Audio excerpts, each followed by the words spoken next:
So here we are at Overbury. I think it's harvest day 12.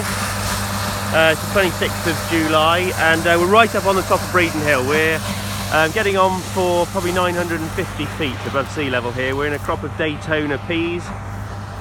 We haven't desiccated these. It hasn't had any fungicides, no insecticides, no tilled on the 19th of April into a cover crop.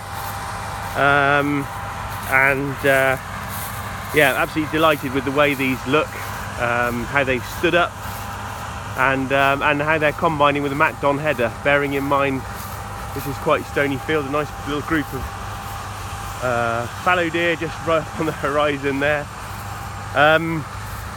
Yeah, absolutely staggered. Haven't desiccated them. Came up here the other day to have a look and we thought, oh, it's going to be a week away, but these hot temperatures have really ripened them off very quickly.